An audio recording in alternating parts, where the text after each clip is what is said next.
What is up, guys? Welcome back to your favorite podcast. This is the Game Changers Network. I am Fabrice. This is Daniel Montoya. And we are the Game Changers Network. How you doing, baby? I'm doing great. Hey, you know who's not doing great?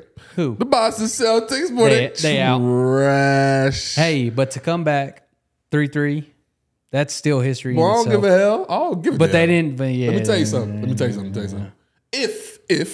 If you tell me as a team, as an organization, Yep. if I knew that I would go to a game 7 to play like that, In Boston. I might as well get swept. In Boston. Kevin Garnett was there. Everybody was there. Everybody was there. They're like, history's gonna be made. About to be happen, boy. They lost them tickets. Himmy Butler. Himmy. Nah, he didn't play as good as Himmy does. I don't give a crap. They still won by 20. Neither did Bam, but that's tough. Yeah, they still won by 20. You saw what happened when they were celebrating? So Bam got the trophy, right? Bam grabbed the trophy and he held it, right? And as they celebrated, he grabbed the trophy. He was going to go give it to Jimmy Butler, right? And Jimmy Butler said, "No, you hold it. I want the next one." Ooh. That's I didn't watch that. Yeah, that's just dog. to be completely honest, I didn't watch till the very end. There was like 2 minutes left. So I didn't watch it either. I saw it on social media. I was golfing. I'm gonna be completely honest. I was golfing. No, that game was cold. Was it? Like, bro, they like it was a blowout from like the beginning of the fourth. So I've been keeping up with Miami Heat. There's a guy on that team that was undrafted. You might know who he is. Yeah, there's 3 of them. That was undrafted. 4 of them. He played for the Hornets, got fired, and then there's a rapper. What's his name? Which one? Long dreads. He's got a basketball court and he has his own little season. I can't remember his name, but anyway. So the basketball player calls Miami's assistant coach, and says, "Hey, this man right here, you really need to watch him." And then they sign him a couple years back, and then 2 Chainz? No, it wasn't 2 Chainz. No, he's got long dreads, kind of light skin, black dude. I can't remember his name. I can't remember either. I will find it, and yeah, Second, that's how he got on Miami, and now he's going to the Wasn't it finals. Strus? Was it Vincent Strus? Probably. Talking about? I think so. The Maybe. one that's light up threes. Oh yes, Yeah, that's Vincent him. Strus. He was averaging 5 points with the Charlotte Hornets, and then now he's averaging 20 something. 20. Yeah, And he balling. he balling, His and he was mind- undrafted. Undrafted. Game changer. Bing. Bing. Half of them were undrafted, right? Freaking Duncan Robinson. Everybody but Jimmy. Yeah, And Bam. his name's not Jimmy. Butler. Himmy. My bad. Himmy. Yeah. It's Himmy. Himmy Butler. Himmy Butler. But yeah, I Hey, think. what do you think about them and the Nuggets though? Because right now they just won yesterday. Now they're about to go see Jokic, and I don't know. It's a different matchup. It's a different feel. It's a different energy. That Colorado, Denver. Yeah. Weather is different. However, Miami's always lit. it's an elevation difference. That's what it is. That's what I'm saying. So like it affects you physically. However, we know Jimmy Can't breathe. Not much affects them. That team is full of dogs. Okay, Vincent Schurz, Martin something, Jimmy Butler, Bam Adebayo, Duncan Robinson. I think Denver is the ugliest but best team in the NBA right now. Oh, 100%. They don't have that like star like in your face. They do. Oh, like, you mean like star presence? Presence. Yeah, because yes. nobody cares about Denver. Yeah, nobody cares. But I believe they're gonna win. Okay. And I don't even think it's gonna be close. So I know they're gonna win. I think it's gonna be However, game only 5. I'm predicting this right now. Game 5. They're taking it in 5. 4-1. 4-1. Here's what I'm saying. The Miami Heat, just off, like let's not even, just Western Conference, Eastern Conference Finals, Yep. have one of the best, I'm talking best championship runs we've ever seen already. Yeah, true. Because, I mean, these dudes are, remember the Bucks? Who are them? Like, they swept the Bucks. Yeah. This is Giannis. This is I know. Middleton. Oh yeah, I know. Okay, now you come to the Celtics. The Celtics, I mean, we obviously, unfortunately, they have their troubles in playoff times. However, you know, they got their butt handed to them. All right. Did you not see what Denver did to the Lakers? I know. No, hold on. So that's why I'm getting at. I'm about to say. So now, and the Suns. And the Suns. So KD and LeBron, they just took them out, swept them like nothing. Just like, so now we going to the finals, and we're going to win it. Right. Watch. So on paper, You calling it? Calling it. I am too. 5 games. So on paper, all right. Nikola Jokic, Jeff Green, KCP, Kentavious Caldwell-Pope, Kevin Porter Jr., and Jamal Murray. Okay? Outside of Jamal Murray, all of them are at least 6'10". That's what I'm saying. It's Okay. big man against shooters. On paper, Miami Heat, outside Bam, all of them like below 6'6". I'm trying to tell 6'8", you. I mean. It's a whole different game plan, but However, Miami Heat, on paper, was supposed to lose every time, but here they are. yeah, but here they are. I mean, it's a great underdog story. No lie. For Himmy to get his team to where they're at is in itself Impressive. Very impressive. You get a little slow claps? little golf claps. Little golf claps. Yes. He's But cool. in itself is a victory for me. But to go against that juggernaut of a team, sorry. I think it's done. Sorry. Their bench is deep too. Sorry. Their bench is mad deep. Miami, you made a run, but Joker's coming, baby. It ain't gonna be no joke when he on the court. Damn. What you think about him, Brandon? You watch basketball? B-Dog. That man watches Fortnite. Lame, man. That man watches Fortnite, You watch and Fortnite Call of Duty. streams? Call of Duty, Fortnite. Fortnite. Fortnite. That's what I'm talking Bro, I about. used to be Fortnite heavy, boy. Did you really? Don't trust that. Bro, I stopped playing games right before Fortnite came out, so I have never played Fortnite. I played Fortnite before everybody became architects. Oh, before they start building all that crap. My little brother, Jared, okay? Jared. He gets this remote, man, and all you hear is click. That dude's building staircases to heaven, man. It's nuts, bro. These dudes building entire like suburbs, bro, in like seconds, bro. I'm like, yo. But so what I do is I just sit at the bottom and just shoot their base. Because if you shoot the base, it destroys everything. I'm that guy. You're that guy? I'm that guy. That's Done. it. Yeah. But yeah, I just hit legs today this morning. Yeah. I'm in pain. You're in pain? I'm in pain, let me tell you. Uh, So this past weekend, I went to Frisco, Texas. Or actually, no, I was in Arlington, Frisco. okay. Arlington. I went. Me and the wife. It was Memorial Day weekend. We had the weekend off. My kids wanted to stay with their grandpa. Where's your grandpa? Here in Andrews. Oh, here. Okay, Yeah. okay. So kids wanted to stay with grandpa. Other kids want to stay with grandma. We're good. And so we take off to Arlington.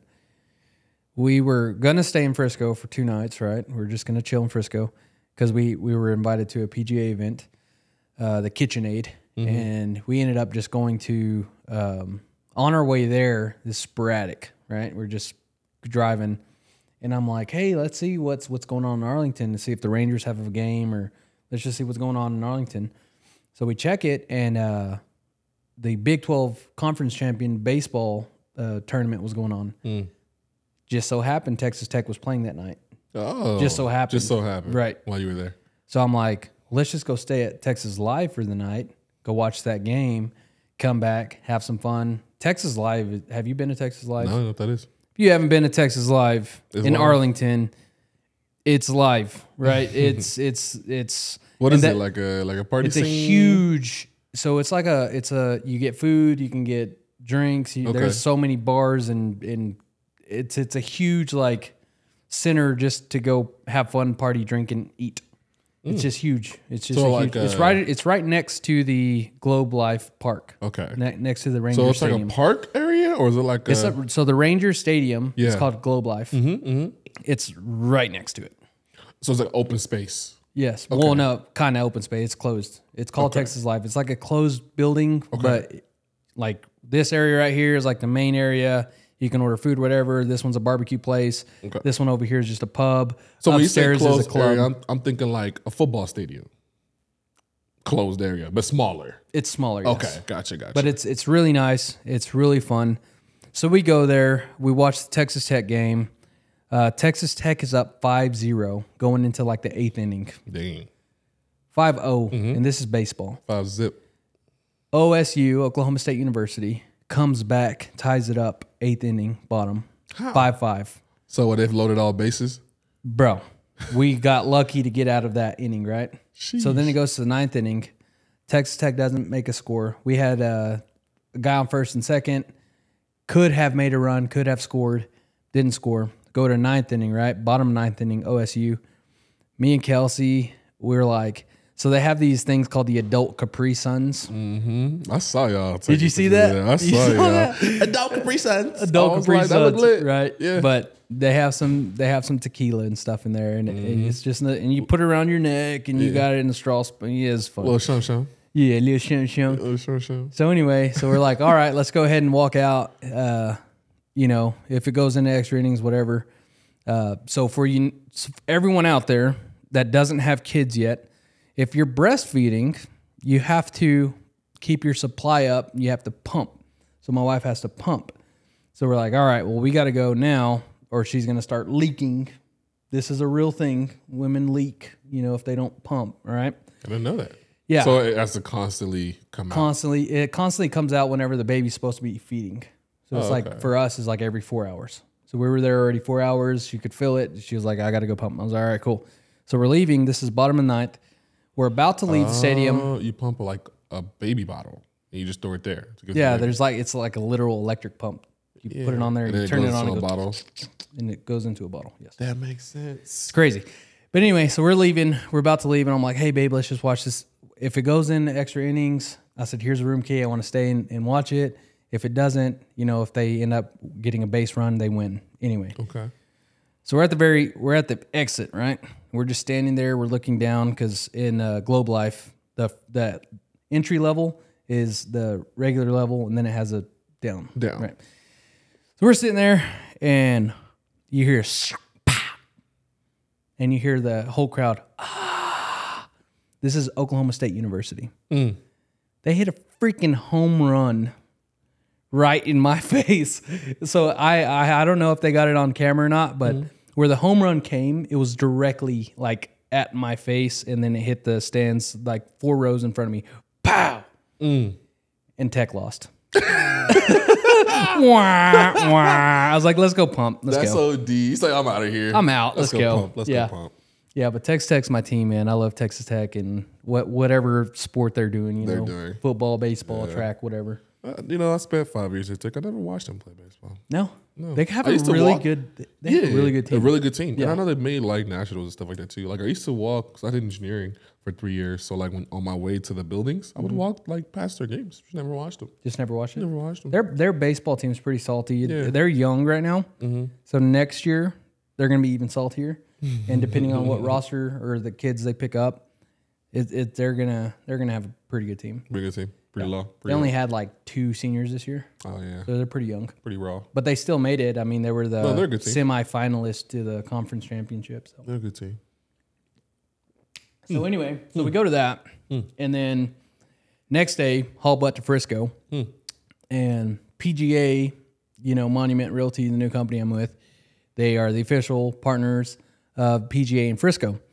So our company actually has the entertainment district on lockdown. That's live. That's lit as Tell me about it. That's lit as hell. But this is my first ever PGA event, professional golf, event that I've ever been to. Oh, okay. I've been to like high school tournaments. I've been to stuff like that. Like an official one. An official professional golf, event. First of all, how's the course? Like, how's the course look? How are the greens on the holes? Really?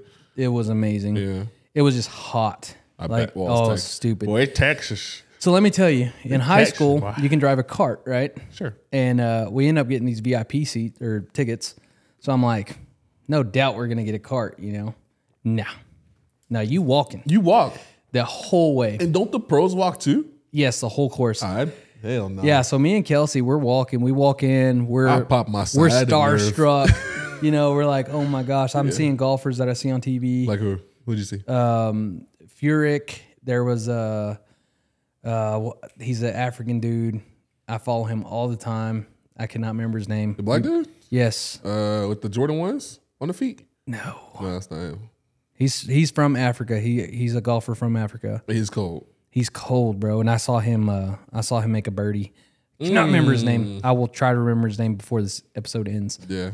But I saw Furyk and tee off on hole 1 which I've never, I'm like starstruck. When I see these guys drive, I'm like, holy crap. It's a different ball game. It's a different ball game. And these guys are so freaking accurate. So on hole 9 on that course, there's a bunker right in the middle. Okay. If you drive it in the middle, you're going in that bunker. If you drive it too far to the left, you're going over the hill into the crap, which is out of bounds. If you drive it to the right, you have this, I would say about 15-yard area in the fairway between the bunker and the rough. And if you hit it too far, you go in the crap. That's wild. So you have to hit it in that little zone. You have to drive the ball, not hit it like a wedge or anything. You're driving the ball, and you have to hit it in this one specific area to not hit like crap. That's a different ball game. It's so crazy because like here in Andrews when we golf, we're like our fairways are huge. We're like we could hit, and if we hit it rough, if we hit it right or left, we're still in a different fairway, or we're over there. If you hit it too far to the right, you're in water, dirt, you're in crap, you're on a bridge. Like that's nuts. It's crazy. You're hitting people. But the golf course itself was amazing. The event was amazing. It was just so much walking. So if you've never been to a PGA event, just know that you're probably going to walk at least 3 miles. Boy, stop. The minimum. I grab my chair, put it at the end. What's it, hole 19? Hole 18? I mean, I'm putting it up there. I'm sitting there. I'm going to be the only one up there. How you doing?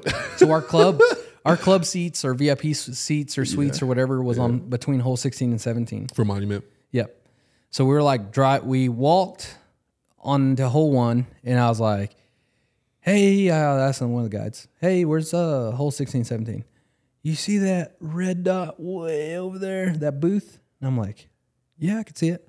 That's where y'all are at. I'm like, and then I asked them too. I was like, did we get a card or anything? They're like, no. Like, all right. So I'm like, all right, babe, let's go. Yeah. You had to walk back, didn't y'all? Yeah, we had to walk over there, drink a couple drinks, and then walk all the way back because she had to pump again. Don't mind you, every 4 to 5 hours. We got there at 9, had to come back to the charters at around 12 to 1, pumped in the car, got back, walked back over there, and then walked back to go home. I'm good, bro. Yeah, it's about, I'm saying a solid 3.5 First of all, you see my skin color? We don't walk for shit.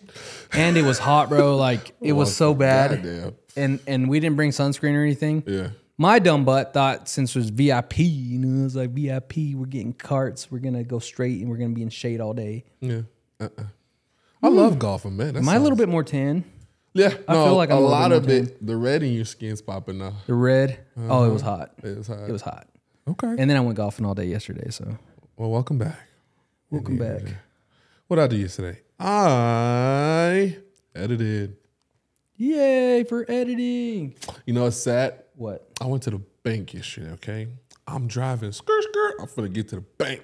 Because don't do this, guys, okay? I just found out I don't have a single savings account. I know. And I swear I used to have them, but I don't know what happened. So I went to the bank to get... You got to keep money in them to keep them around. That's probably what happened. I never kept money in my savings. They probably closed that jet. Yeah. So I go to the bank and I'm like, crap, it's Memorial Day.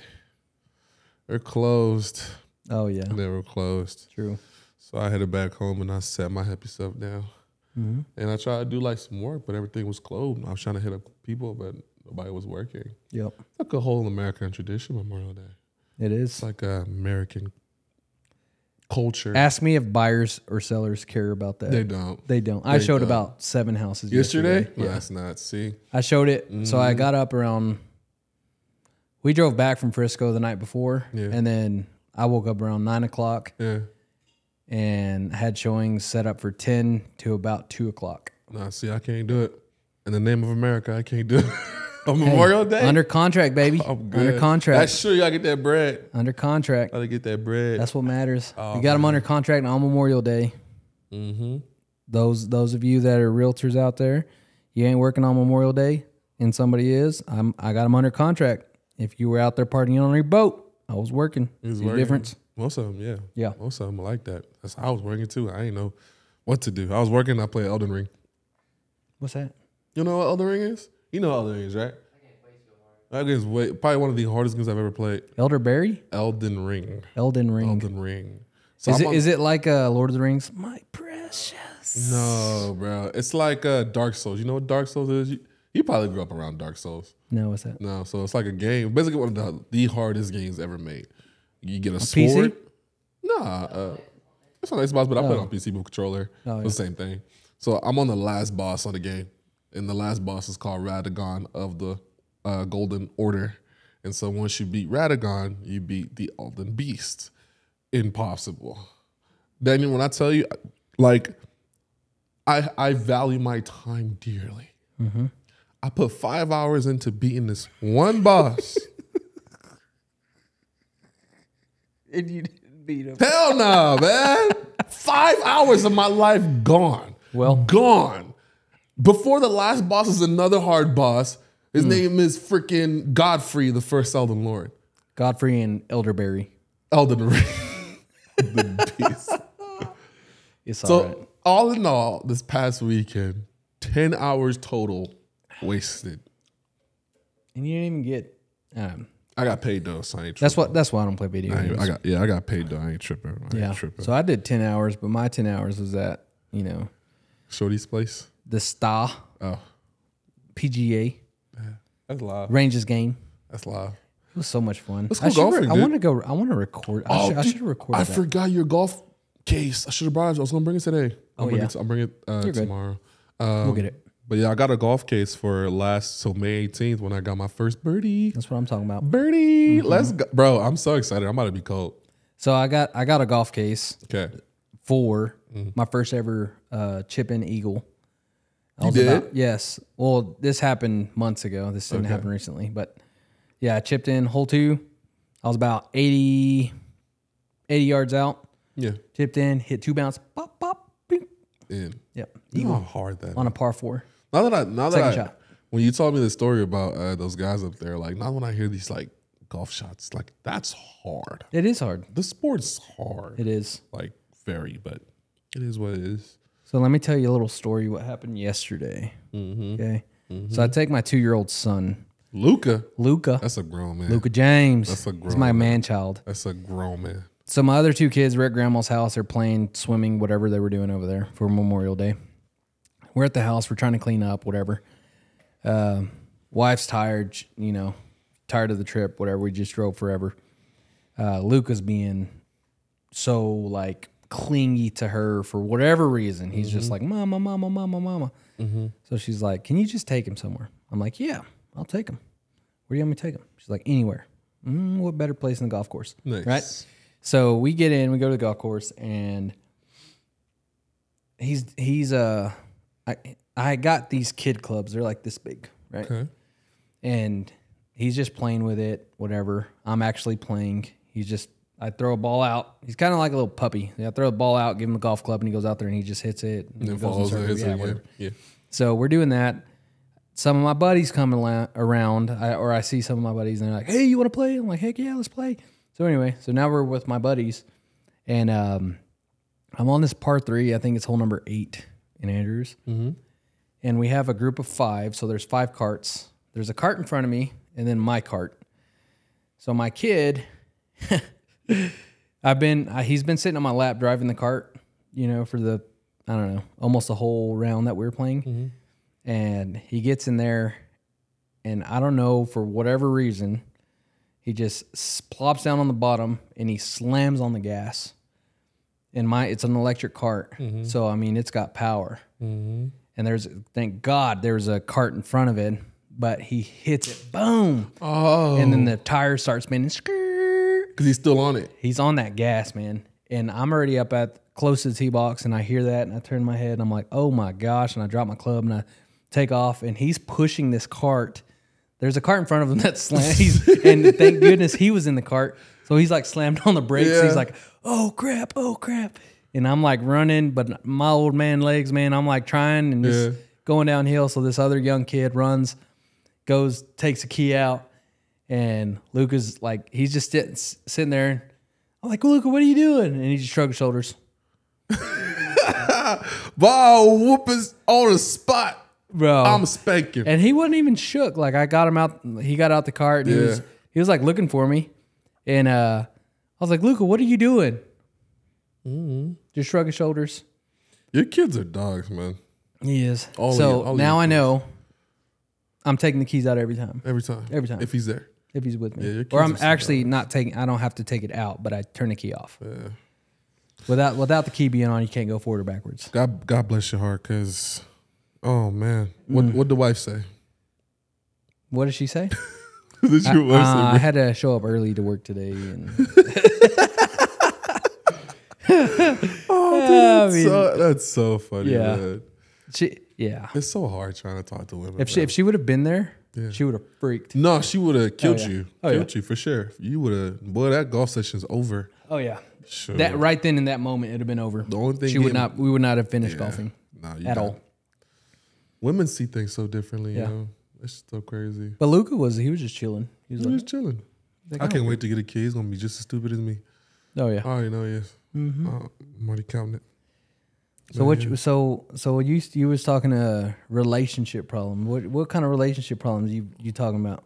Well, I'll get into my problems, but the only problem we should get into now is our sponsors. Hello. Over at HTO. Our sponsors of the show is HTO. HTO is the place to go. I get the mango fresco because that's my jam. That's my go-to. And you get I get that wedding cake. You know, I get that Wedding huge wedding cake. I think it's like 50 ounces or something. It's huge. But anyway, that's from 2 to 4 p.m. every single day, Monday through Sunday. They have a happy hour. happy hour. And it's less than $2 for a huge. I'm talking, And I'm talking huge. huge. And y'all know everything is big in Texas. It's even bigger. Yeah, I'm at talking HTO. like size of my foot almost. A little bit bigger. A little bit bigger, actually. Yeah, so I think it's a 52 ounce drink. And imagine that, like, full of water. This man has like a size 20. 14s. Oh, close enough. So, yeah. Who's get our your- other official sponsor? Our other official sponsor of the show is CourseCareers.com. CourseCareers.com, I know, look, college is expensive. We know how it gets. And so it doesn't have to be anymore with Course Careers. Over at Course Careers, you can get your certification on digital sales, information technology, and digital marketing.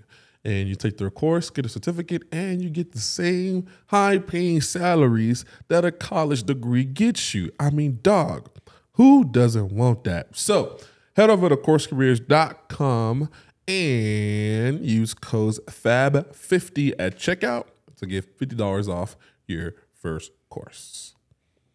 All right, baby. Sweet. Speaking of problems, I got 99 problems, but ain't one. Hit me. I got 99 problems, and it's all of them. Oh my goodness gracious. I'm doing great in life except for that aspect. Tap out. Tap out? What you tapping out for? Your problems. I would be tapping out right now. Oh, yeah. Done. And I did. I had to cut it out, but at the same time, Brandon, you had a girl? Ooh. See, you got a girl. So our man in the back has a girl. So you know how tough that can be just to keep the peace. You know? She's perfect? My man. Mine's pretty perfect too. My man. Yeah, no. Mine's perfect too, except like I don't know how to do relationships. I've been single for so long. So I've been trying that thing. I've been trying relationships, bro. I've been trying it. I don't know how to do it, bro. I think I'm just so used to being by myself. You know what I'm saying? I'm too friendly to everyone. So I think your issue is that I think you need to tell them right off the jump that you are a very business oriented person. And I do. They don't get it. Apparently I'm normal. I am not normal. Yeah. I don't know how that is. I be trying to tell her, look. What's up? So I'm very friendly, right? I'll pull up on any girl like, what's up, shorty? You know what I'm saying? That's how I am. You can't do that while you're in a relationship. You can't do none of that. You can't even go and hug another woman for that shit. You can't do none of that. That's the young puppy stuff. Exactly. You'll get over it. Exactly. You'll get over it. But I'm mature. Like I'm 23 mentally or physically, but in my head I'm like 30. All right. So when I pull up with a shorty, all right, and she sees my messages say stuff like mommy or shorty, and it's a problem, like I get it, it's a problem. But also that's just who I am. I don't know how to do nothing else. You know what You I'm talking about you with a girl and you calling her another girl mommy or shorty? Yeah. Oh yeah, you stupid. That's all you. I don't know how to save you from that. That's But just that's your like, retarded. oh, no, it was just so weird because that's just how I called the other girl before. Like, Yeah, the ain't new no girl way, came in. son. So I get you, but it is what it is. So now, Kelsey catches me saying that, shouty or whatever, mommy What's to up, anybody shorty? else. What's up, shorty? She cutting my throat. Cut off. But see, that's just who I am. You better get over that right now. You want a shouty? You better get rid of the other shouties. That's all I'm saying. I'm finna be single forever, yo. Nah, we'll see. Brandon, what you think, man? It ain't right. There's one that's gonna flip you on your head. You don't even know yet. She probably. The thing too, like, I'm into Latinas a lot now. Latinas are murderers, yo. If she got even an ounce of Latina, she's a murderer. That is wild to me, bro. Let me just tell you. So I was the same young guy like you was right? a Stud, like just. Sorry for all the girls that I broke hearts. I right now just want to apologize. So sorry. I didn't mean to. I was just young. Sorry for all the girls I was just young and dumb. You can't say that. Your wife is glad you broke their heart. I'm just saying I'm sorry. Because I did some girls very wrong. Like I would just like not even talk to them. Like I don't know how you break up, but there was a point in time where they'd message me and I'd just say, I'm not feeling it. Just straight up, I'm not feeling it. But that's better. Some people just don't reply back. So you're okay. You're doing just fine. I think I would rather go somebody than to tell them, I'm not feeling it? Yeah, I'm not feeling it. Because you would rather just close it like that? I'd rather I feel tell like them that breaks people's heart more. It does, but it's better than ghosting. Well, then I'm not sorry. Yeah. Nah, I'm just kidding.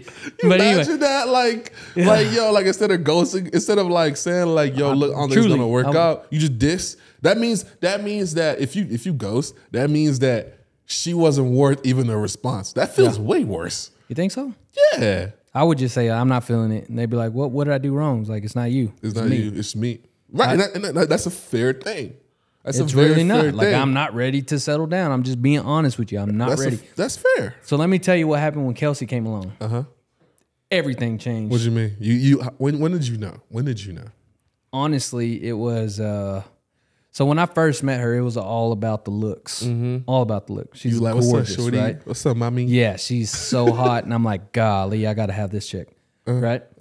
And then she would not, bro. She was like, her last name used to be Teague. Everyone called her Kelsey Tease because no one would like let her do anything, or she wouldn't do anything. She wouldn't go like past kissing. So I'm like, I got it, you know, like I'm the guy. I'm like, I gotta get past. He said, this "Little thing. baby, my turn." My turn. My turn. So anyway, so we start talking, whatever. I think she's just like prissy princess. Like if you've seen her, she looks like this little princess. 'Cause she is. She is, right? Yeah. So I'm thinking she grew up in this rich ass house and she's just like, she's got everything. So then it's not even really a date. We go cruising. Like she's got this old Pontiac G6. She's like, hey, let's go driving. I've had a rough day. It was like Easter or something. I'm like, let's go. So we go get some drinks from Sonic, cruising around, just jamming, just listening to music. And we have our first real talk, like not about partying, not about what we're going to do tonight. Like we have a first real conversation, like deep. And so she starts telling me about her and her family. And I'm like, oh, really? We get into that. Yeah. So I'm like, because if you don't know her story, I'll let her say her own story, but her mom has been Through it. not so well, right? Right. She's been through it, and she's still going through it to this day. She moved down here from Arkansas because of the situation that was going on with her mom over there. Her grandma raised her. Like, she's been through it, right? I had no idea. So whenever she starts talking to me about this stuff, I'm like... You're shook.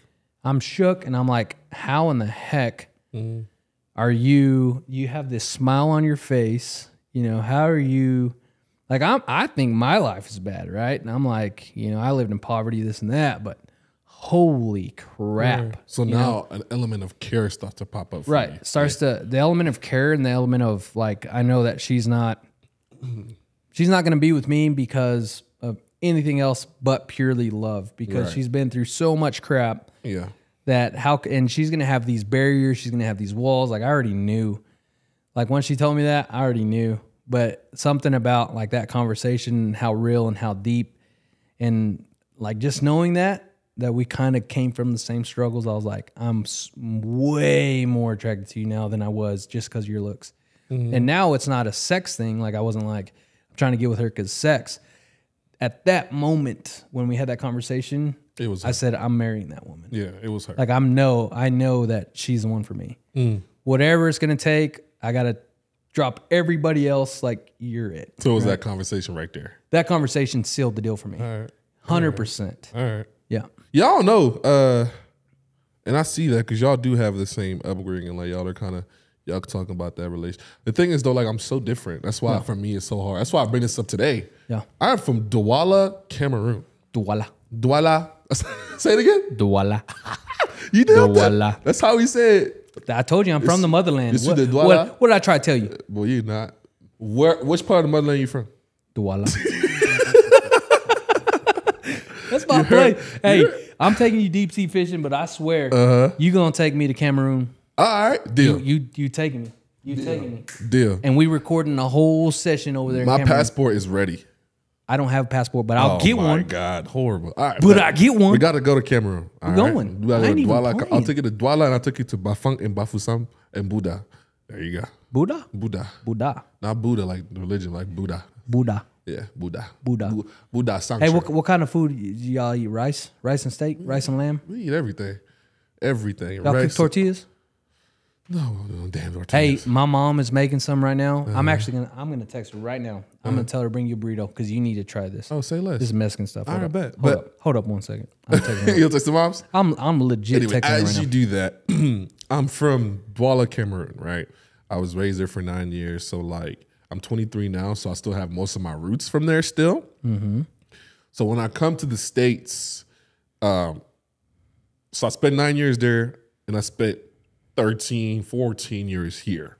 So, I have half the expectations of here and half the expectations of there, okay? And on top of that, expectations of my parents. So, which still outweigh the expectations of like the U.S. standard, right? America, I tell you this every time, coming from Africa to America, honestly, America makes you super lazy. It does. Okay, it really makes you, does. Americans are mad lazy, I feel like.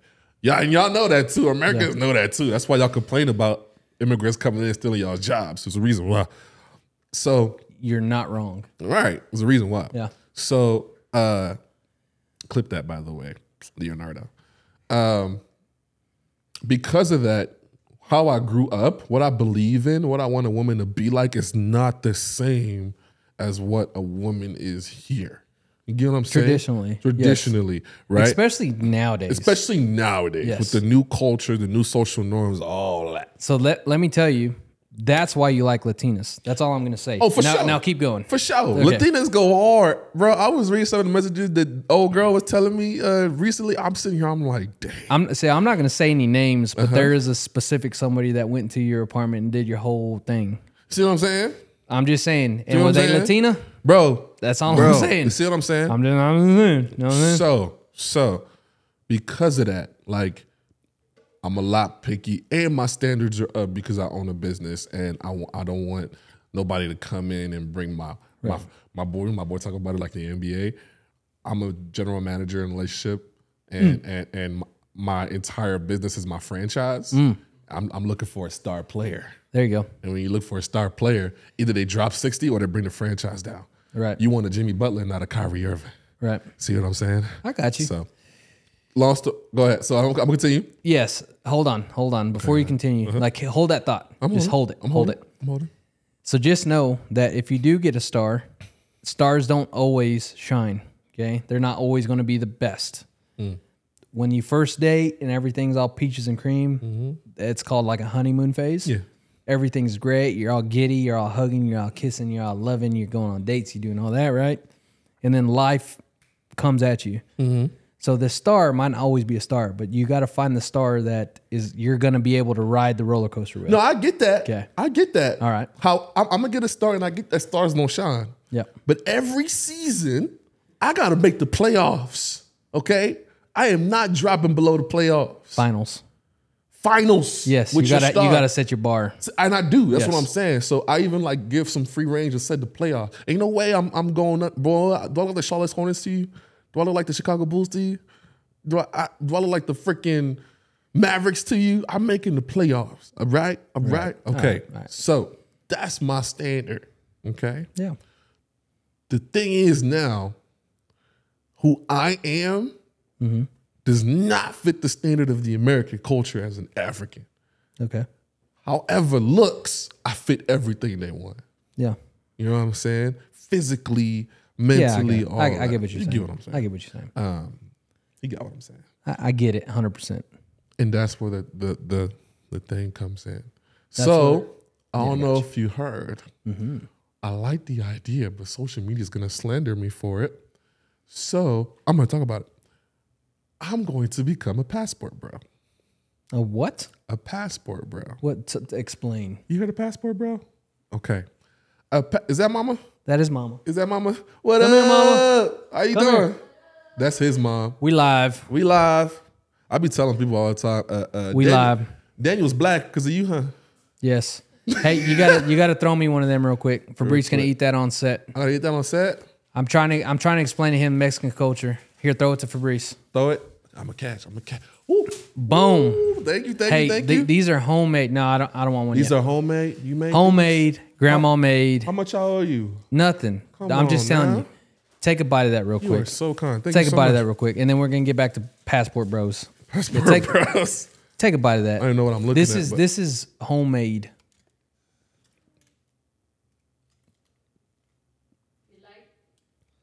I'm just saying, bro. Hey, tortillas, bro, in the Mexican culture. Oh my goodness. God. You wonder why I still got a little husky on You got me? more in there? Yeah, she got 4. Oh Yeah. my goodness. That tortilla is fresh. I'm trying to tell you. But if you ever wonder why Latino is hard to stay in shape, that is why, bro. Like, I work hard every day, but whenever killing grandma it. makes these, whenever mama killing makes it. these, Oh my goodness. I'm just saying. I ain't gonna lie. Taco V ain't nothing. I'm trying Roses, to I'm not going there no more ever again. Bro, this is busting. 9 out of 10. Can I finish this for your team? for sure. Nah, we gotta continue. Finish it, whatever. God. Anyway, so I'll keep talking while this man eating. But I don't know what Passport Bros is. But relationship advice 101 is you find Thank you. you so much, by the way. Oh my goodness. Are you going to tell me what Passport Bros I'm gonna are tell you. after you finish scarfing After your I face? chow down. This is so good. Can I have another bite? No, you ain't getting another bite. We'll finish this and then you can eat that whole thing. That's so fire. That is so good. Okay. Passport bros Are bros who give passports to go outside of the country to marry get a woman and bring her back. and then bring it back. Okay. I'm a passport bro. Nah, I'm not, but the idea sounds convenient Yeah. because you obviously the world has beautiful women Yeah. who don't have this new social media or views. It's called the new nuances. women age era. There you new go. Era. New era of women age. Yes. They don't have that, so you go find Independent. somebody I'm an else. independent I'm woman. independent. I'm like, great to be independent. I love that you're independent. But understand, as a man, we feel the need to be protected. As I just realized in this whole recent situationship, all I want to do is just provide. Like, that's literally all I want to do. I don't even want her working, like, at all. I want you to just sit there, look pretty, and I'll just provide everything. And it's rare to find a guy like that. I get it, but that's because I'm not from the U.S. So, exactly. So the Bible actually explains that very well. It's called love and respect. the Bible. Yes. So women crave love. They crave, they nourish, they want to be there for their family. They want to be the lovers. They want to hold them, be passionate. They want to do all this stuff for their kids and for their family. Men, we crave the respect. We want the respect from our wives. We want the respect from our kids. We want the respect from our elders. So that's, getting into relationships or situationships in your case. That's what you're looking for. You're looking for the love and respect. That's it. L&R. Eleanor. And that's literally what it came down to. I'm like, I don't know. That's just how I feel. But women want to be independent, and I see where the clash can happen. Yeah, And for sure. So, passport bros. Passport bros. Let's not advertise that. They don't think we wild It's over like, here. we're not doing that. So, Hey, if it's illegal, that's all on you, man. what are you talking about? Is that illegal to go across seas, marry somebody, and bring them back? It's illegal to fall in love with somebody outside the country. And then marry them and bring them to the U.S.? No, because when you get married, they get papers, right? So Oh, because you're not bringing them to the States and then marrying them. You're marrying them there and then bringing them to the States. Well, you marry them here. You should bring them here. They get a visa. They come here, and then you marry them. Yeah. They're like anchor babies. Huh?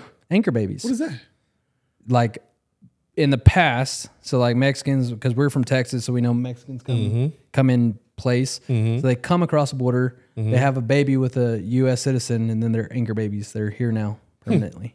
That's what they call them, anchor Yeah, I don't know babies. what that is. I don't know what that is. I don't know. Okay, either. okay. Hey, it is Anchor what it is. babies. So have an anchor here in the States, Which is a baby. which is a baby. The baby anchors them into the States. It's a lot of pressure. Imagine having all that pressure. You ain't even born So yet. if you were to do B passport, bro, what country? That's a good question. I ain't gonna lie. Which one we going? Tokyo. Tokyo. Bro. Waifus? Anime? No? No, I'm too weird. Okay. That is weird. I'm lying. I'd probably go back and give me an African woman. Pause. African or Latina. Oh yeah, Colombian. Colombian. Salvadorian. Like outside of the looks, like Colombian. You wouldn't go Russian or Russian? Norwegian, Russians are racist. Sweden. By the way, I don't think that Russians are racist. I'm going to go ahead and add that right there, right in the middle of the podcast, so you know that I know and I truly don't think that Russians are racist. I just thought it was funny. Okay, bye. Did you say Russians are racist? Yeah. Are you sure about that? Yeah. Norwegian? How do you know about that? Norwegian. You just made a big claim that you're putting online. Are Online you sure? right now? Are you sure that Russia is racist? Nah, Russians are cool. I wouldn't do Russians. Norwegians are taller than me. They are not taller than you, bro. You're 6'9.5" 6'7". with your shoes 6'9". Sure. Okay. What did you say? I don't know. Give me a Norwegian, Sweden. Sweden? I wouldn't Yeah. mind Swedish. German. European, France. German. Not French girls. French girls smoke. Oui, oui.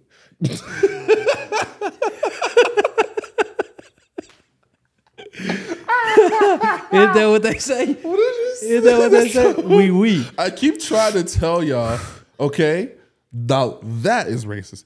Let me tell That's you not why. right. You the one that said it. I just made a thing about everywhere it. I go in the U.S., I keep trying to explain it, okay? In French, we don't say oui, oui. It's one we. Oui. We. We means yes. So it'd be the equivalent of you saying yes, yes. But you I don't do say say that. yes, yes. Yes, I do. No, you say yes, sir. I say yes, sir. Yes, sir. Okay, as a hype thing, but we don't say wee wee. You know what that sounds like? Wee wee. You imagine walking around. Are you happy, sir? Wee wee. Oui, oui. Hey, that's what happens. I can't stand you, bro. So I It is would. what it is. I'll probably go back and give me a little African, It is what it little is. African shorty. But yeah, relationships are tough. I think it's one of those things where I had to understand that it takes more than one party to, it takes a lot of.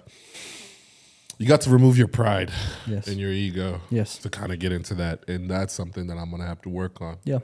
So this is another deal that me and Kelsey went through. So we do.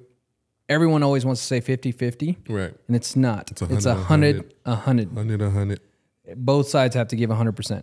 And then if one side's slacking, you have to pick up that slack because you're not always going to be 100. It just sometimes might be 80, 100, or maybe 60, 100, or, and it balances because we all go through stuff in life where we have stresses, we have kids, we have work, we have, X and Y and Z and all this stuff.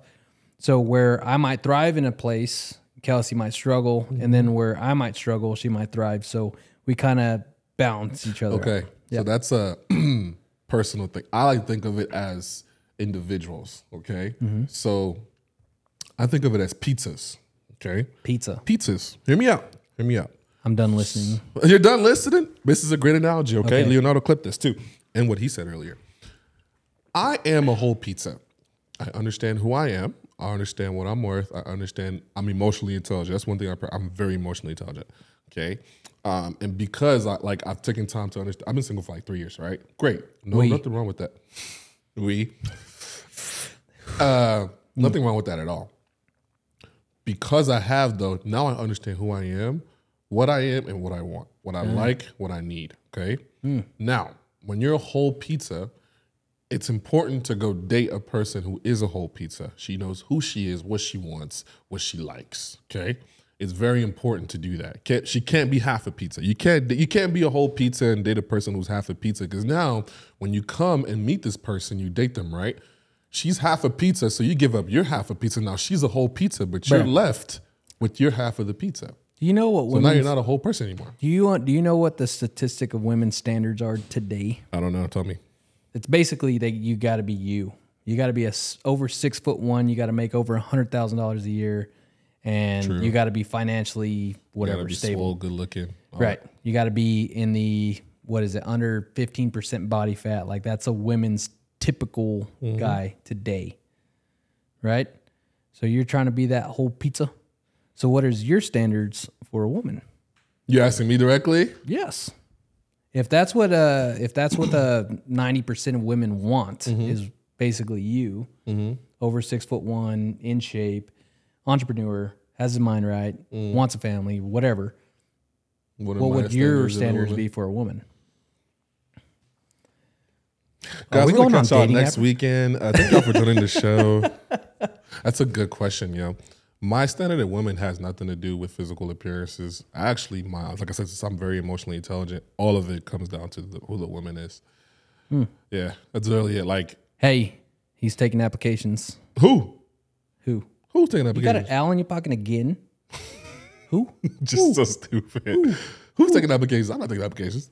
Oh, you're not? Don't submit in the comments. Or do. I am very content right now with being solo. Unless somebody wants to come add value in my life, then sure. Whatever, bro. Yeah. That only if you're going to come add value in my life. Yeah, whatever. Because right now, it's very hard for me to balance. Like I just learned, it's very hard for me to balance business and the relationship. I don't know how to do that yet. I don't think I will until I get that sorted. Or until it happens, because you really don't. That's true. Until it happens, know how to do it. Yeah, well, you don't know what it's like to have a kid before having a kid, and then having a kid and being like, It's a good point. What do I do now? So here's my saying as a woman. Okay, Beyonce. That's it. You just got to be Beyonce. If you're not Beyonce, that's it. You have no chance. The 1%. The 1%. Actually, less than 1%. She's a billionaire. Yeah, that's it. Exactly. Yeah, she's a billionaire black woman that is very successful. You gotta be Beyonce, Zendaya, Billie Eilish is cute. I think Billie Eilish is cute. Am I the only one? See, he agrees. I like white girls and I don't like Billie Eilish. Why you hating on Billie for? Huh? I think Billie Eilish is hot and gorgeous and can sing. Okay. To each is their own. To each is their own. To one is their each. There you go. She ain't mine yet. It's okay. Honestly, bro. Oh my goodness. Honestly, bro. What is it? I'm mad upset about you not liking Billie Eilish. What? I think she's hot. Honestly, bro. Honestly, I have a solid chance with her.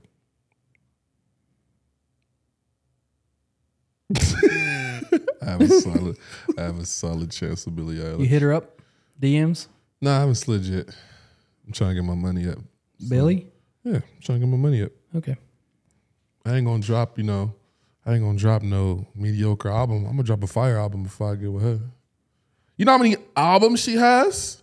Come on, dude. Who? Have you seen her discography? Who? Billie Eilish. Cares. Anyway, so let's talk about the 1%er. Because she's like in the top 90. Like she's in the 5. She's basic, bro. She's so basic. How you gonna talk about my bae like that? Sorry.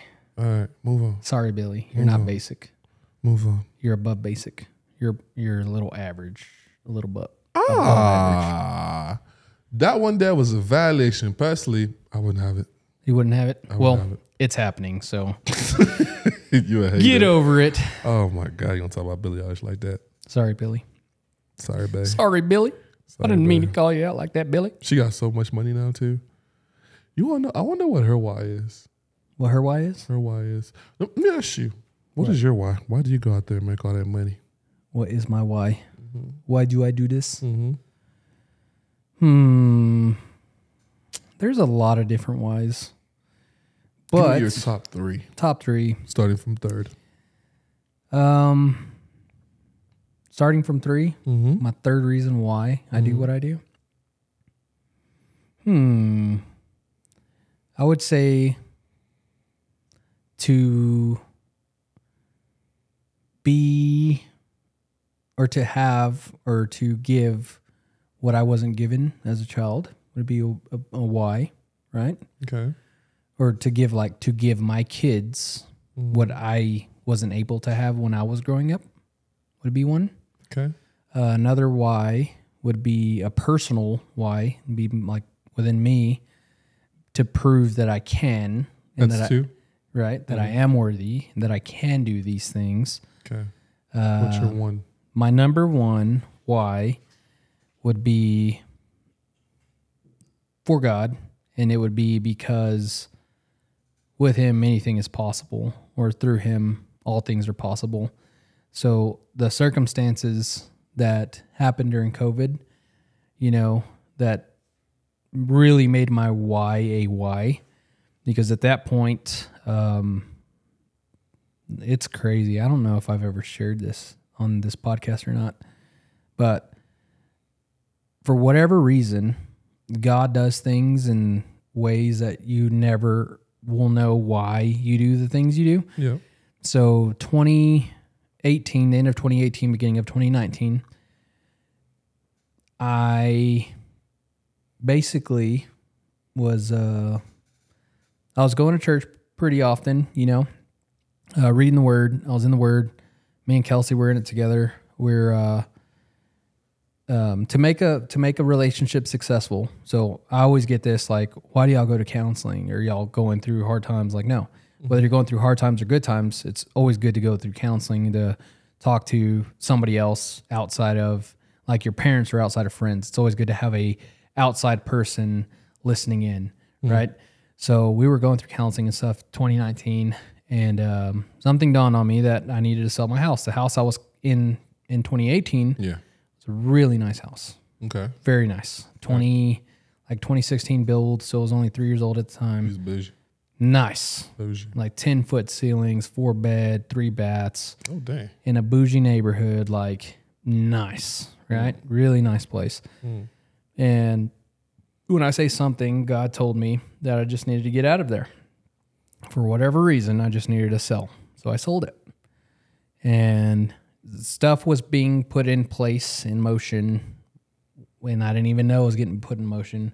So I was going to sell this house. The money I got from selling this house, I was going to get into a flip property. That was going to be my first ever flip property. This before I was even considering real estate to be anything. But I had heard it a lot from people that they were doing flips in 2019, 2020, and that's what I wanted to do. So all of a sudden, my old childhood home was in tax forbearance. Like they either had to pay the taxes or the county or the state was going to take over repossess property. So this happened while I was selling my house. So I'm like, well, God, I hear you. Yeah. Here we go. So I went and bought the house, renovated it. I'll hopefully one of these days I'll show pictures of the before and after, because it is a complete. Was it a mess before you copped it? Bruh. It was awful. My goodness. You grew up in it. Yeah, and I grew up in it, and it was a little bitty, like 1,000 square foot house. I had 3 kids, so I was like, I'm moving in this little bitty house with 3 kids. We barely made it when I was growing up with 2 kids, me and my sister. And I was like, I don't know what I'm doing, why I'm doing it, but I feel like this is what I really need to do. So I did it. So anyway, get into this house. Everything's good. Everything's great. I renovated it. Went from a 3-bedroom, 1-bathroom, into now it's a 5-bedroom, 3-bathroom. So like completely renovated it, restored it. Everything's new. New paint, new roof. I changed up the floor plan, added more square footage to the kitchen, added an extra bedroom in the back where we did the podcast before we got the studio. Yeah. Just spent some money on it, you know. Got Aspen Valley. Yeah, Aspen Valley. Yeah. So Yeah. did all of this stuff to then, like all of this stuff happened. So I didn't have a mortgage. I paid everything off, right? This is 2019. Everything's paid off. I'm good to go. Everything's golden. Yeah. Only bills I have is my cars. And then 2020, let go, right? Right. So had I not... Had you guys splurged on that money from selling the house. Right. I would have been in really bad shape. Mm-hmm. Right? Mm-hmm. Really, really bad shape. I would have been probably at the lowest of lowest. But thank God that I sold my house and got into that because my bills were like stacked. So that's why your number one is God, because of that reason. He does everything for a reason. Everything's for a reason. So whenever I lost a job and everything, thank God, because I wouldn't have been able to pay the mortgage and the cars and the insurances and the bill. Like I would not have been able to survive. Yep. With 3 kids. With 3 kids during that COVID when I got laid off with unemployment. So I would say that'd be my biggest why is God. God has a story for us all. Like he has like our journey. Like I feel like my journey has just begun and I'm 32. So like I had this story of my 20s where I was in the oil field stacking paper, you know, having fun, doing whatever, living in my 20s. And then now I'm in my entrepreneurship journey or story, and I'm just now getting started. And whenever, it's so crazy, whenever God has his hands and you know that it's you know, God's will and deal is because he blesses the fruits. Like I have been extremely blessed to be in real estate and doing what I'm doing because it's not I'm not an average realtor. I'm like top dog and I've been since year 1. Mm-hmm. And it's not I ask people like some of these realtors over here like, man, how do you do it? How do you do it? It's like, man, I just stay working. Like I didn't know that. Like I don't know anything other than to hustle. Like I don't know. That's like, just in my DNA. It's like that meme. I don't know, dude. I don't know, dude. I'm just here, dude. But yeah, so I'm just winging it. Yeah, my first year I went to this like real producers meeting deal, and it was like all these realtors meet up, and that's actually where I met Maida. Maida Gonzalez, shout out. Shout out to Maida. Maida's a G. She is. Maida and Carlos. Maida's Home Inspections. Shout out, baby. But anyway, I was over there, and people just did not believe how much I made in sales my first year. I made like close to $9 million my first year in sales ever. First year in real estate ever. First time ever in the industry. Majority of like first time year realtors are around 2 million, 2.5 million. I'm like in the 9s. So like, what the heck, you know? So that's why I'm saying like God first, because he truly blessed me. He blessed me with the knowledge that I had for the 10 years I was in the oil field. So with all of that, bro, that's my why. My why is to like show that God can do all things. Yeah, he can. Yep. That's beautiful, bro. That's very beautiful, bro. What's your why? You want my top 3? Top 3. So I'm going to preface it with like that same sentence. When God wants to, you know how, you ever watch that Michael Jackson Billie Jean video? Billie Jean, you know how he starts walking with every like step he takes? Yeah, the golf shoes that you have. Yeah, and then he takes why you hate on my golf shoes, man? Because you hated on my bronze.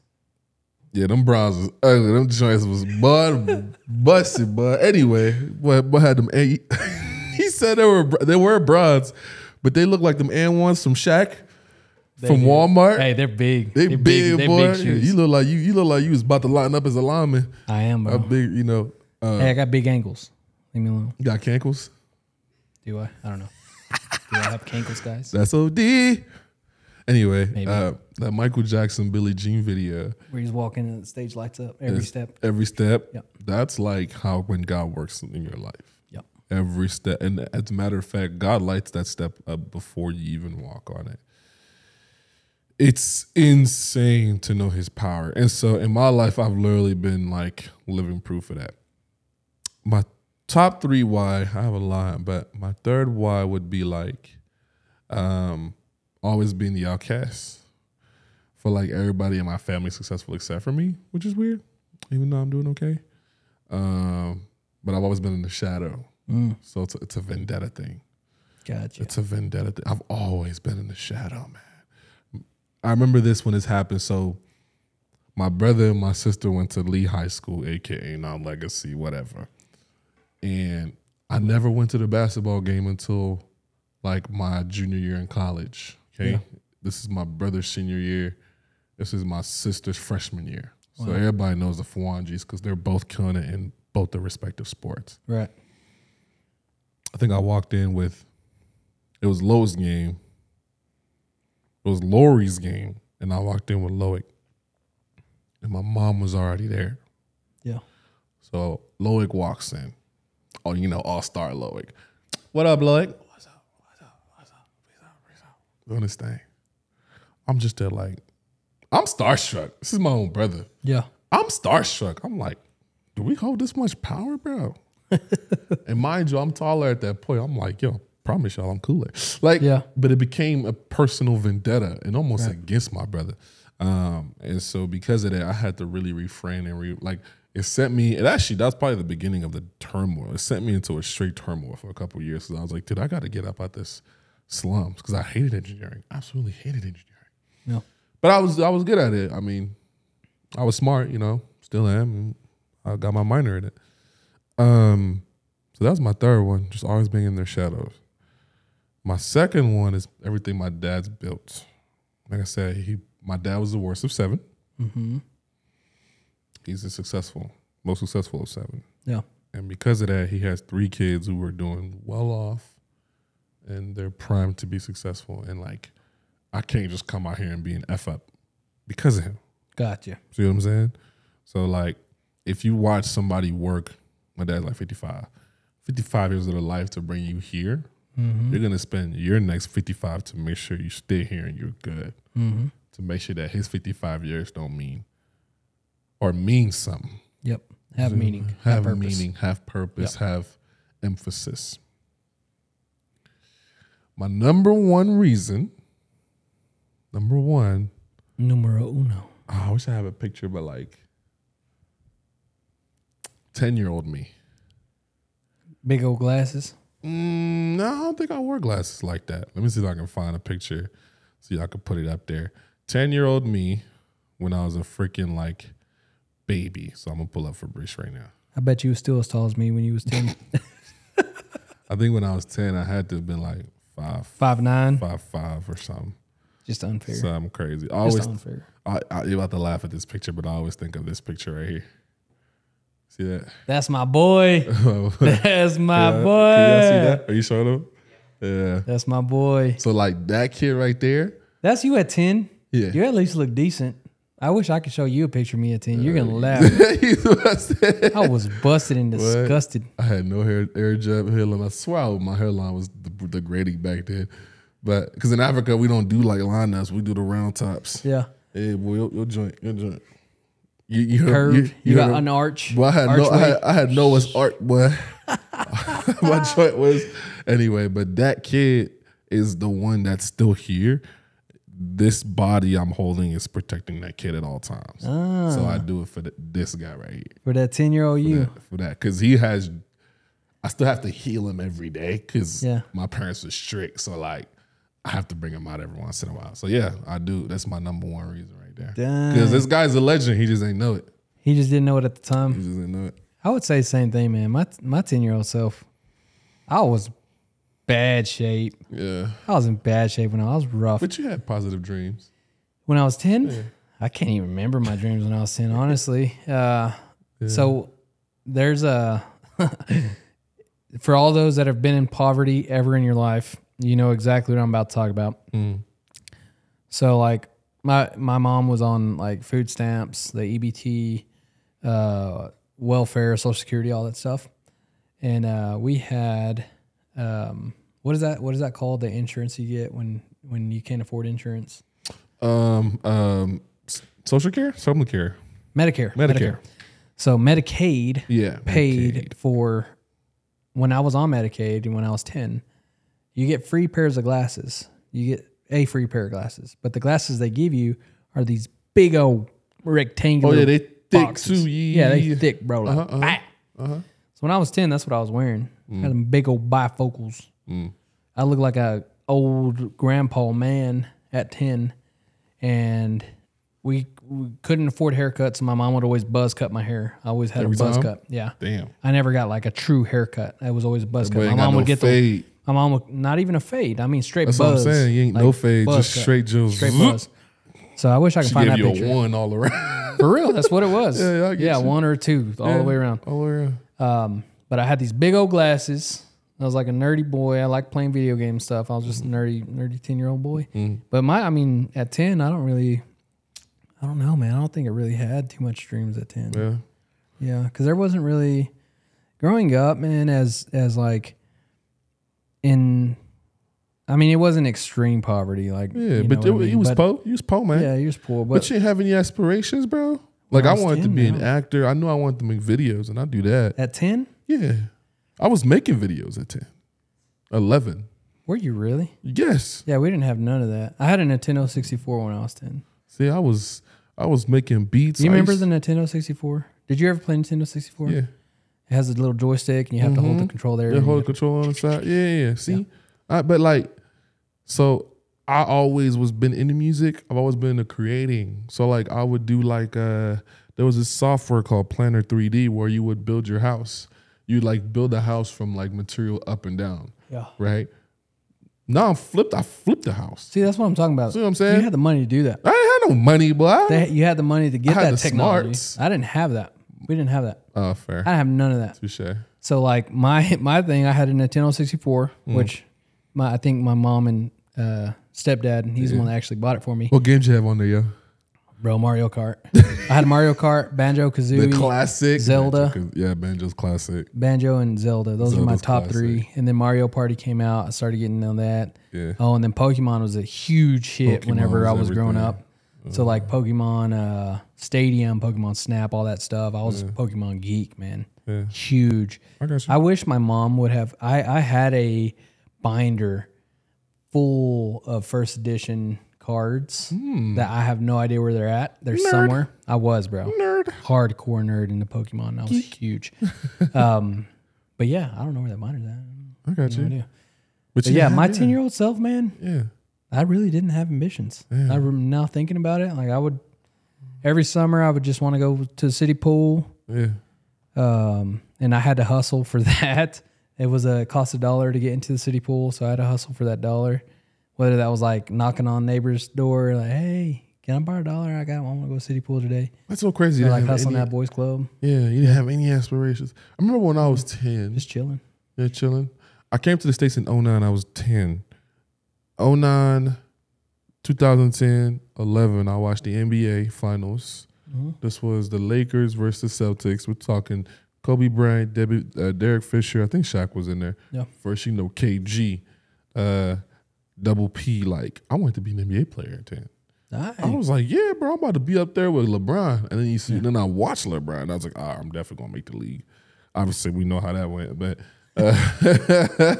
but like, that's crazy to me. Yeah, I didn't have any dreams. No golfing, no baseball, soccer. Well, see, when we didn't have, we watched the Cowboys on Sunday, but I didn't know anything about basketball. I didn't know anything about golf. I didn't know anything about baseball.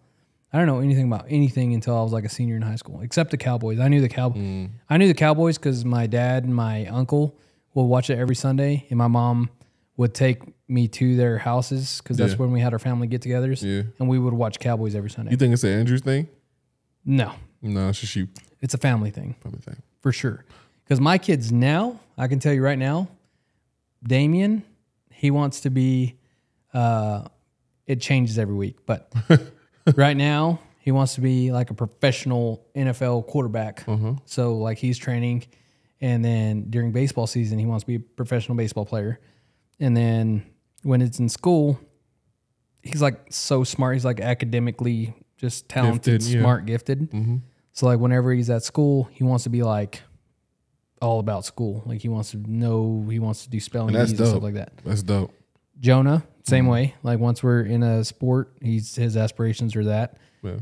And they're not 10, they're 7. Yeah. 7 and 5. Kids grow up way faster nowadays. But I'm saying like when I was, I'm trying to think of having it. I didn't have aspirations at 10. That's so crazy. I was going with the flow. I was just going with the motions. Every day was just seasons really. Summer, I want to go to the pool every day in the summertime. And just living, really. living. Yeah. Reminds me of like you watch Stranger Things? No. You watch Stranger Things? What's another old school popular show? I don't know, but like that Call me vibe. old, bro. No, I watch old school. I like old shows. You know, in the 90s and 80s when people were just living. Yeah. You go outside. That 90s show or 70s show? 70s Whatever. show. Yeah. And then you hear like Cyndi Lauper playing and all this stuff like that. Basically what it was. No, that's why I like that. Do me a favor though, because this is one thing that I wish would have changed in my life. Because I'd probably be an athlete if it wasn't for it. Don't push him towards school that much or too much. Definitely push him towards school, but not too much. What do you mean? Like academics? Academics, or what do you mean? Yeah, Towards academic. Like push them towards being great in sport, and because they'll be great in sports, they'll Be great naturally, leaders. and then they'll naturally be great in academics. Yes. What happened with me is I got pushed so much in academics, like I am itching. So that's one thing I talked to my brother about. Like, this is so personal. I got podcasts with therapeutic. Personal, therapeutic. Let's go. My brother lives the life I dream of. Yeah. So what happens is we conflict with each other so much because I would make different decisions based on certain paths that he's walking. Yeah. So because of that, we conflict. So like, and that came because when we came to Midland, we actually came to Midland because my dad's job, but they put me in early college high school. Now, early college high school has been one of the best schools I've ever went to, and they'd done my life, but there was no sports. Look at me, bro. I'm primed to be in the league. Yeah. Any league. So do you think that's a parent thing or that's a you thing? Parent thing, because they wanted you to be smart and academic. And like, do you think that's a Lloyd didn't want to go. right? I told him I didn't want to go. I cried. Yeah. So do you think that's a so that's so tough, like being a parent. Have you talked to your parents about any of this stuff? Like, why did you do this? I could be an NBA player right now, or I could be. No, I haven't talked to them, but I'm sure that'll be a conversation that'll come up. Yeah, I wouldn't say it's an argument. Don't make an argument out of it. Yeah, but just like I would have a conversation. Yeah. Because I'm in the same boat, and I've discussed this with my mom already. Like, how come you didn't push me in sports? Like, how come you didn't like make me go? And because for me, it was like if I didn't want to do it, she'd be like, "Don't do it." Yeah. And I had to find that drive in me, because working out, like especially like a sport, it sucks. Facts. When you do off season, when you do 2 days, when you're running, when you're strength and dying, conditioning, man, when your heart's just pumping, your brain's pumping, you're in your helmet, you're like, God dang, man, it sucks, right? And like, if you don't have parents like even that, whether you're in that sport or not in that sport, I was very conflicted. Like, I didn't want to even play the sport. I was like, why the heck am I even doing this? You see what I'm saying? Yeah. But it's the byproduct that comes with all that, all those lame days. It's what it makes you. A person who into the person leader. Right. That's why they always say like athletes struggle after they graduate. Yes, they do, because they're so used to a routine. But the athletes that keep that routine, they're successful. Oh my goodness. Highly successful. Oh my goodness. So for instance, like that Ryan Pineda. Yeah. I just found this out, but after he got out of high school, he actually went and played for a minor league with the Athletic A's, and he played for like 2 or 3 years. What sport is that? Baseball. Okay. And he thought that's what his life was, and he's now a huge entrepreneur, like huge house flipper. But he built those habits from he built the habits from sports. You see what I'm saying? And that's one thing. Like I look at Lloyd right now. Lloyd wakes up every day. Like Lloyd goes to bed at like 8. It's nuts. Yeah. And Lloyd's like 21. And he wakes up around like 7 usually. That's the difference. You know what I'm saying? It's a game changer difference. It's a game changer difference. Yep. And so I had to build that on my own, because obviously I'm a gamer nerd. Like, yes, I'm an entrepreneur now. Like, I have to wake up like early, but like it's a constant battle. But with them, it's subconscious. Yeah. It's subconscious. It's different. So if you're needing a tip of the day, here it is. So the game changer difference of a very successful entrepreneur and a not so successful entrepreneur is literally just waking up a little bit earlier and going to sleep a little bit earlier. It literally is like, it's a huge difference. When I started the business thing, I was up at 5. That's why I hurt my knee. I was up at 4 or 5 every day, and I loved it, bro. When I wake up, like if you guys go to my YouTube, was it Fabrice Visuals? YouTube.com/Fabrice Visuals. Just watch a day in the life of a digital marketer vlog. Like, I'm up at 4. I'm over here going to the gym. I'm already working out. I'm out of the gym and out the shower before the sun's up, like that's so, you have so many more hours in a day. And I don't know about for you, but for me, it is so peaceful in the mornings. Oh, yes. Like it's so quiet, right? Especially you out there that have kids or married, have kids, whatever. If you're getting up at 5 o'clock in the morning, 4:30 or 5 o'clock in the morning, it is so quiet. It is so peaceful. You can get so much done in that first 2 hours of your day before any of the kids wake up, before even your spouse wakes up. Like if you're getting up earlier, I'm just telling you, there's so much you can do in those 2 hours. Yeah. You can work out, you can do Bible time, you can schedule your entire day, your entire week. Peace of mind. Anything that you have that you probably had the previous day before can be done in those 2 hours. So when you start your day, like when you actually get ready and you start your day, you're already ahead of schedule. So much benefits waking up early. So that's one thing.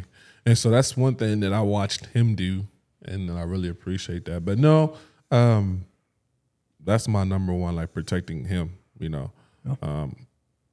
protecting my younger self. But watching my siblings, I'm proud of them, you know. This is really very much so a therapy session, but it's something that I will have to talk to them about that eventually. Yeah. I don't know. I always wonder if my parents listen to the show. Yeah. I feel like they do sometimes, maybe. Especially my dad. My dad's so quiet. My mom watches mine. I know she does. She was telling us, she was like, I watch here and there. She's like, I'm like, your son's stupid. Yeah. my mom watches it, and she's like, I don't know what you're doing, but go do it. I was like, okay, Mom, thanks. Have fun. So that's why I love doing all these different outlets, because even if like the things, the habits, everything is built for me is great. It is. All the different outlets I'm in. I'm doing like 5 things at one time. Yeah. Most of the time. So it's in the same boat, man. We in the same boat. Man. Shoot your shot. Shoot your shot. I love that people say shoot your shot, but every time somebody says shoot your shot, I always think about girls. That's one thing. That's the only way I apply it. So I have this story, right? Not about no girls. Oh, okay. This is a realtor story. So I have this guy. He's a client of mine. Shout out A. Greggs if you're watching. He knows who he is. I'm not going to say his name. A. Greg. You know who you are. A. Greg. But he was trying to find a house here in Andrews, and that was my go-to saying for that whole thing. He was like, what kind of offer you want to make? What if I make a $20,000 less offer? I'm like, hey, shoot your shot. You know, and I just told him that every time. He's like, what about all this house? Like 10 grand off. I'm like, hey, man, shoot your shot. What if it screws him? Just shoot your shot. Like if you want to make a $20,000 under list price offer, shoot your shot. I mean, will it work? I don't know, but you won't know unless you try it. Shoot your shot. You know. So look, this is why it comes to girls to me. Okay. Yeah. I am from the motherland. So when I came in 2009, okay, mind you, you cannot shoot your shot. You cannot shoot your shot. You know what you mean? You cannot shoot your shot. So when I came in 2009, I tested for this gifted and talented school, right?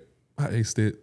So I skipped 2 grades. So instead of going from 5th, I went straight to, from 4th, I went straight to 6th. Yeah. Okay. So it put me straight in intermediate school. Now this is when everyone's like 12, 13. I'm 10, 9. All the 12, 13-year-olds are discovering about girls and girlfriends and stuff like that. And you're like 9. I'm like 9. I'm like, what do you mean? Right? So they influence me, obviously. And they all tell me, like, shoot your shot. So what do you mean about this big booty? What do you mean? What does the peaches mean? What does it mean? You old head, boy. Is that what you don't say peach no more? What did we say back in the day? What do you say now? Peaches. Brandon. Hoo-ha. Hoo-ha. I guess ain't nobody say hoo-ha. What is hoo-ha? Girls say hoo-ha. Hee-ha? Hoo-ha. Hoo-ha. No, I feel like older women say hoo-ha. About to say hoo-ha is not this generation. We say cootie cat. Cootie cat. Skeezers. Skeezers. Some skeezers in the house. I'm a dog, yeah. Anyway, let me continue my story. So they always tell me shoot your shot. So I had no game. I've never had game until college. Okay, never had game. You still ain't got no game. Quit lying. Boy, quit playing with me. Boy, quit playing with me. I got game just sitting here. You got game just in here? Just sitting. Just swag dripping? Bro, look at me. You drip, drip, drip. Double Chico. Double Chico.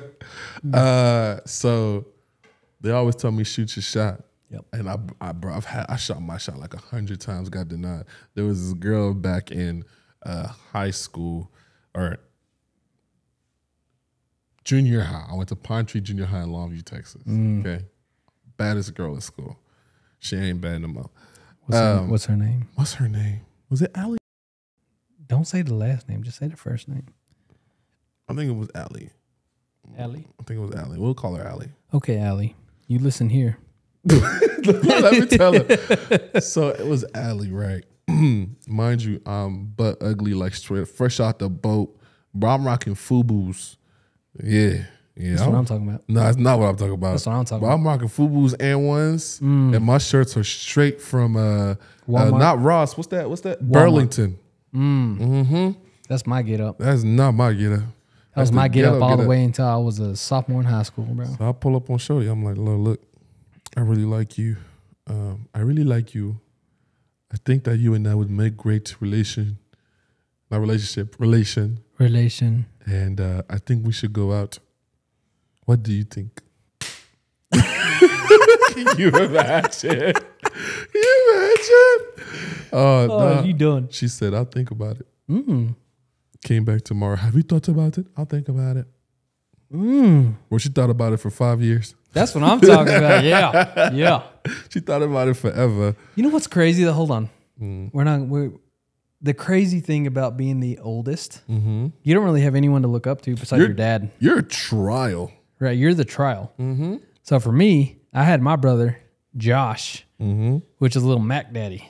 Like he is, you haven't met him yet, but when you meet him, you'll understand what I'm talking about. Dude's always in shape. He looks good. He always like takes care of himself. Like he's a good looking dude. He's a little player, right?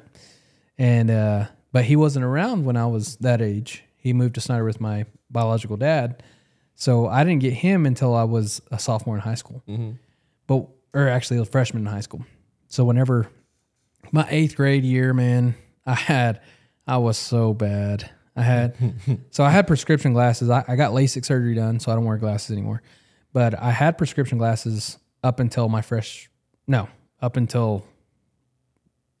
year in college. I had glasses. So my 8th grade year, I had these square glasses and I had blue tint on it. For what reason? I don't know. I like blue. I like blue my 8th grade year. I don't know. Sure. And in the summer of my 8th grade year, I decided to dye my hair blonde. Oh. Because they was going through a blonde phase. I was like NSYNC and Backstreet Boys are doing the blonde highlight streaks in their hair. So I dyed my whole thing blonde. Eminem was a huge thing then. He was Slim Shady, you know. So I had my blonde hair, my blue glasses. I didn't know how to dress. I had sisters, but they didn't like try to help me out or nothing, you know. They're busted. Busted, bro. 8th grade. Busted. Yeah. So summer, my 8th grade year, my brother moves to Andrews, and he's like, oh, no. He's like, no. So my brother starts putting me in Hollister, American Eagle, like Timberland boots. The get up. Right? The drip. Like at that point in time, I was just putting on whatever I had in my closet, and I didn't care. I was like, it is what it is. I'm going to go to school regardless, whatever. So he dripped me out, bro, and I'm telling you, just from clothes. Game. I didn't even have to say anything. You don't got to, man. I didn't even got to say a word. They'd be like, you look cute today. And I'm just like. You did not do that. I'm making Kelsey up here. You did not do that, boy. I didn't do that. But if they did say I was cute, I kind of blushed a little, you know. You know what I'm saying? Yeah. Nah, dude, there was a point in high school where I had the glasses, like the bottom layers glasses, right? Kind of like Brandon's over here, big old glasses. And you could slap magnetic shades on top. Oh, you were that guy. You was that guy. Like, damn, I'm sorry I couldn't see you through the bifocal. Through the bifocal, baby. But I will tell you, glasses suck being in football. Oh, yeah. And I hate the contacts. And I hate the contacts, dude. So, and I would when I started wearing contacts, I started wearing contacts like in 8th grade, 9th grade. I'd wear my glasses to school, and then I would put my contacts in when I went to football practice. But we would always be like, I don't know if this is everyone that plays football or not, but I would always go like stupid hard, and when you hit helmet to helmet, I'd always lose a freaking contact. Dang. Did that happen with you? Yeah. You always just lose contact. You pop out, and then you're like looking everywhere for it on the floor, and you got to like clean off all the dirt, and you have to go get the water squirt bottle and then stick it back in your eye. Maybe that happened like one time, but sure. It happened to me like every freaking time, man. That's toughy, man. That is toughy. Anyway. Okay. Sorry. Back on track. I do think that the reason I brought this whole thing up anyway is to talk about why, why we go out and chase money like that, especially as men. Mm-hmm. So I will say that it's not chasing money. So if you chase money, you're always going to be chasing, right? Mm-hmm. So I am what I call financial freedom. Mm-hmm. It's financially free or finance freedom. Mm-hmm. Is to not chase the bag the rest of your life, but to chase it enough to where you're financially free, after it's something that you can catch and you can attain. Sure. So like that's where I'm at in life. What does financial freedom mean to you? Where basically I can do what I want when I want. Okay. Anytime. If I wanted to, let's just say somebody in Florida called me up and said that we have a meeting tomorrow. Financially free means that I can get up, get on an airport, and go to Florida tomorrow. Just be financially free, and be back. So I go to Florida and back, and I'll be back in time for my kid's sporting event. That's financially free to me, and that's bills paid. Big flex. It's just to be financially free. Companies, that's my vision. That's my dream. Is eventually I want to be a coach in real estate. Mm-hmm. So I want to coach people all over the United States that are struggling with this kind of stuff and not knowing what to do to get their production up and stuff. Because I've learned so much in these first 2 years that not only benefits in real estate, but in entrepreneurship, period. And in life, yeah. And in life. Like I've learned so much stuff that I had no idea about because I was so stuck in the oil field. I thought that was going to be my life. But now coming into this world, it's like there is so much more on this side of the entrepreneurship range. And I mean, everyone learns that. Athletes learn that, athletes learn that, regular people learn that. So it's a different ball game. It requires you to be a certain individual to do entrepreneurship. When I watch people, like usually when you look at someone, you meet them for 5 minutes, you can tell whether they'll be a good entrepreneur or not. Oh yeah. Typically. Very quick. Tell. So it's always weird to kind of look at. I was watching this video on Twitter. There was this guy who went up to his old high school bully and harassed him with his phone, just kind of recording him. Mm-hmm. His high school bully was homeless, smoking a cigarette, shoes and socks all busted. Mm-hmm. And it got me thinking, it's like high school bullies typically always have the ability to lead a group based off of their, whatever their demands are. That's kind of what an entrepreneur is. And I always think like, should I be a bully in life? Let me not correlate that, but what are the skills needed to be an entrepreneur? You see what I'm saying? Yeah. Definitely leadership is probably the main one. One of the main ones. And then after that, consistency, discipline, determination, everything that comes with you. But you almost always have to have a tough upbringing. Yeah. Some, not always, but the qualities of a tough upbringing. Yeah. Like majority. So I heard this on a TikTok reel the other day, but it said the reason why people turn into entrepreneurs is because they go through a part of failure in their life. Mm-hmm. So they go to the lowest of lows, and then they have to do something to get out of that low. Right. They have to do something. Yep. And then whatever that something is, whether it's mowing grass, being homeless, whatever that is, if they can make it out of there, those are usually the top 5% successful people. 100%. Because they have to hit that failure, they have to hit that low to hit that high. Yeah, because once you hit the low, you got to work 3 times as hard. And if you keep those same habits of working 3 times as hard that you did there, then that's basically entrepreneurship. Habits, discipline. Yep. Yeah. discipline out again, and I'll repeat this till the day I die, but discipline is 100% the reason why entrepreneurs succeed. I agree. Discipline. I agree. You have to be. You have to be disciplined with your clients. You have to be disciplined with your health. You have to be disciplined with your family. You have to be everything. I say discipline with time is the most important. What is it? Discipline with time is the most important. It is. It's super important. That's why you got to wake up early. Yeah. That's what we just discussed. Bro, that's probably the thing I've been struggling with the most. Don't get me wrong, because I've been struggling with this bad too for the last, since my kid's been born since January 23rd. Don't play around now. That's your child. I know, but since January 23rd, I was on a day I woke up at 5 o'clock every morning up until that day. You did, yep.